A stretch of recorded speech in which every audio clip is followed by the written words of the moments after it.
This is The Bottom Line. The Bottom Line on 938 Live. Now, Singapore's industrial output grew at a slower than expected pace of 4.6% in April due to a contraction in electronics output. What does it mean for the overall economy? And with the military coup in Thailand, what's the impact for businesses?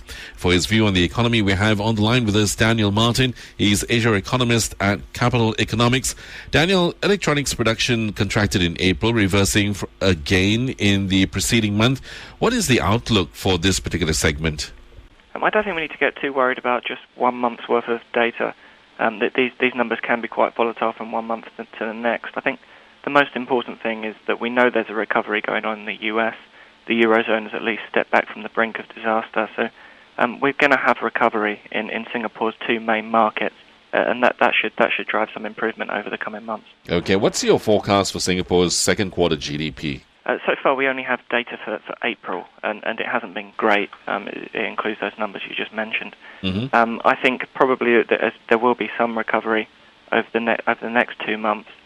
Probably a small expansion in Q2 is the most likely thing right now. But the most important thing, I think, is that over the rest of the year, this recovery in the West should help with Singapore's economy grow by about 4%. Right.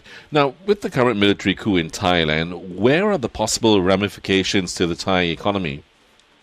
Well, they've put a curfew on from 10 p.m., so that's not going to help the restaurant and bar sectors. But, right. but one thing that should improve is it should reduce the risk of violence in the short term. The trouble is that the underlying tensions in the country still haven't really been resolved. There's still a lot of uncertainty out there.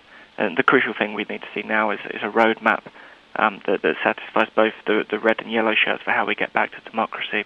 And once that's over, then maybe we'll get back to some kind of normalcy. Right. Any thoughts on how this will, affect Singapore companies, possibly by the political tension in Thailand? Well, the curfew aside, it seems to be pretty much business as normal there. There's no short-term disruption to business operations. I think the bigger thing is that Singapore companies might want to reconsider their long-term commitments to the country, whether they're going to have factories there. I mean, this crisis has been going on for 10 years now. There's these periodic flare-ups, and I don't think that the extreme scenario of civil war is totally impossible now.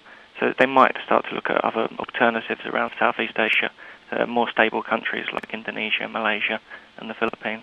All right. Thank you very much. That was Daniel Martin, Asia Economist at Capital Economics on The Bottom Line.